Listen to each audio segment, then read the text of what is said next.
નવા સચિવાલયના gate number 4 નર્સરીમાં આજે સવારે ઝેરી સાપે દેખા દેતા ભારે અફડાતફડી મચી જવા પામી હતી। કર્મચારીઓમાં ભારે દોડધામ મચી ગઈ હતી। રેસ્ક્યુ કરી સાપને સલામત સ્થળે ખસેડવામાં આવ્યો હતો। હવે જોઈએ ગાંધીનગર આમતક ન્યૂઝ બ્યુરોનો એક વિસ્તૃત અહેવાલ। નવા સચિવાલયમાં ફરી એક વખત ઝેરી સાપ દેખાતા ભારે અફડાતફડી મચી જવા પામી હતી। ગેટ નંબર 4 પાસે નર્સરીમાંથી 5 ફૂટનો ખડચિતળાનું રેસ્ક્યુ કરી કર્મચારીઓમાં દોડધામ।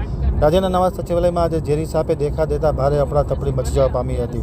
સવારે 11:15 વાગે નવા સચિવાલયના ગેટ નંબર 4 પાસે આવેલ બાગાયતી વિભાગની નર્સરીમાં બાગકામ કરી રહેલા કર્મચારીઓમાં અચાનક દોડધામ મચી ગઈ હતી। ફૂલછોડની વચ્ચે 5 ફૂટ લાંબો અત્યંત ઝેરી પ્રજાતિનો ખડચિતળો સાપ નજરે પડતા કર્મચારીઓ ગભરાઈ ગયા હતા। સાપનો સ્વભાવ અત્યંત આક્રમક હોવાથી કર્મચારીઓએ કોઈ જોખમ લેવાને બદલે તાત્કાલિક અસરથી દૂર ખસી ગયા હતા અને તેમને રેસ્ક્યુ કરી અને સલામત સ્થળે ખસેડવામાં આવ્યો હતો।